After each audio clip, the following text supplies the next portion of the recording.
ಪಶ್ಚಿಮ ಬಂಗಾಳ ಅದ. ಇಲ್ಲಿ ಅಲಿವರ್ಧನ್ ಅಂತ ಒಬ್ಬ ಬಾಸ್ ಇರ್ತಾನೆ. ಇವರಿಗೆ ಇಲ್ಲಿ ದೆಹಲಿ ಮೊಘಲ್ ಸಾಮ್ರಾಜ್ಯ ನಡ್ಸಕತ್ತಿರ್ತದ. ಇವೆಲ್ಲ ಇವ್ರ ಕೆಳಗಿರ್ತಾನ. ಇವ್ರಿಗೆ ಎಷ್ಟು ಇವ್ರು ಒಪ್ಪಂದ ಮಾಡಿರ್ತಾರ, ನೀವು ವರ್ಷಕ್ಕೆ ಇಷ್ಟು ರೊಕ್ಕ ಕೊಡ್ಬೇಕಂತ. ಅದ್ರಿಂದ ಮೊಘಲ್ ಸಾಮ್ರಾಜ್ಯ ಸ್ವಲ್ಪ ದಿನಕ್ಕೆ ಅವನತಿಗೊಳಕ್ ಬರ್ತದ. ಅವಾಗ ಇವನು ಅದೇ ಸಮಯಕ್ಕೆ ಪಶ್ಚಿಮ ಬಂಗಾಳ ಹೇಳ್ತಾನ, ಇಲ್ಲಿ ನಾನೇ ರಾಜ, ಯಾರಿಲ್ಲ, ನಂದಿ ಅಲ್ಲ ಅಂತ ಅಂತಾನ. ಅವಾಗ ಇವನು ಸತ್ ಮ್ಯಾಕ ಸಿರಾಜ್ ದೌಲ್ ಅಂತ ಬರ್ತಾನ ರಾಜ. ಇವ್ ಸಿರಾಜ್ ದೌಲ್ ಇರ್ತಾನ. ಇಂಗ್ಲಿಷ್ ಇರ್ತಾನೆ. ಇಂಗ್ಲಿಷ್ ಈ ಮಾತಿ ರಾಜ್ಯ ಅಂತ ಗೊತ್ತಿಲ್ಲ, ನಾವೇ ನಡೆಸ್ತೀವಿ ಇಂಗ್ಲಿಷ್ ನಮ್ಮ ಮಾತು ಕಿವಾಗಲ್ಲ. ವಿಲಿಯಂ ಕೋಟೆ ಕೋಟೆ ಕಟ್ಟಕತ್ತಿರ್ತಾರ. ಅವ್ ಸಿರಾಜ್ ದೌಲ್ ಬಂದ್ ಹೇಳ್ತಾನ, ಇಲ್ಲಿ ಕೋಟೆ ಕಟ್ಬಾರ್ದು, ಮಂದ್ ರಾಜ್ಯ ಅದ, ನನ್ಗೆ ಕೇಳ್ತೈತೆ ಕಟ್ಟಬೇಕು, ಕಟ್ಟಕ್ ಹೋಗ್ಬೇಡ್ರಿ ನೀವು ಅಂತಾರ. ಅಂದ್ರೆ ಬಿ ಬ್ರಿಟಿಷರು ಹೇಳೋದಿಲ್ಲ, ಕಟ್ಟೆ ಬಿಡ್ತಾರೆ ವಿಲಿಯಂ ಕೋಟೆ. ಸಿರಾಜ್ ಉದ್ದದವ್ರು ನಾನು ಹೇಳಿದ್ರು ಕಟ್ಟಿರ ಅಂತೈತಿ.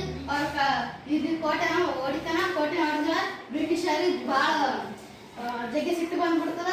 ತಮಿಳ್ನಾಡಾಗ ಅವ್ರ ಸೈನ್ಯ ಅದ. ತಮಿಳ್ನಾಡಾಗ ಸೈನ್ಯ ಅದ್ರ ರಾಬರ್ಟ್ ಕ್ಲೇವ್ ನಮ್ದು ಸೈನ್ಯ ಕಡಿಮೆ ಅದ, ಇಲ್ಲಿ ಇವ್ರದ್ದು ಜಗ್ಗೆ ಅದ ಅಂತ ಕೇಸಿ ರಾಬರ್ಟ್ ಕ್ಲೇವ್ ಕರ್ತಾರ. ರಾಬರ್ಟ್ ಕ್ಲೇವ್ ಕರ್ಸಿದಾಗ ಅವಾಗ ಬಂದ್ ಕೇಸಿ ಯೋಚನೆ ಮಾಡ್ತಾನ, ಈಗ ನಮ್ಮ ಸೈನ್ಯ ಕಡಿಮೆ ಅದನ್ನು, ಅದಕ್ಕೆ ಅಲ್ಲಿ ಯಾರು ಸೇನಾ ದಂಡ ನಾಯಕರನ್ನ ಅವ್ರು ಭೇಟಿ ಮಾಡ್ಬೇಕಂತಾನ.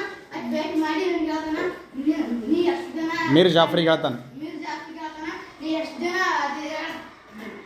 ದಂಡನಾಯಕ ಆಗಿರು, ಅದನ್ನ ನಿನಗೆ ಇದಕ್ಕೆ ರಾಜ ಮಾಡಿಸ್ಬಿಡ್ತೀನಿ, ನಿಮ್ಮ ಭಾಷಣ ಮೋಸ ಮಾಡಿ ಕೊಲ್ಲಬೇಡ ಅಂತಾನ. ಅದಕ್ಕೆ ಯುದ್ಧ ನಡೆದ. ಅದೇ ಕ್ಲಾಸಿಕ್ ಅದನ್ನ ಯುದ್ಧ ನಡೀತದ. ಎಷ್ಟು ನಡೀತು? 1757ರಲ್ಲಿ ಕ್ಲಾಸಿಕ್ ಅದನ್ನ ಯುದ್ಧ ನಡೀತದ.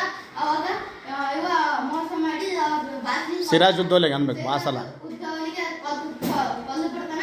ಅಲ್ಲಿ ಸಿರಾಜ್ ಉದ್ದವಲಿಗೆ ಹೋದಾಗ ಬ್ರಿಟಿಷರು ಇವನಿಗೆ ಯಾರಿಗೆ ಮಿರಾಜ್ ಜಾಫರ್ಗೆ ಬ್ರಿಟಿಷರು ಪಶ್ಚಿಮ ಬಂಗಾಳದಲ್ಲಿ ನವಾಬ ಮಾಡ್ತಾರೆ.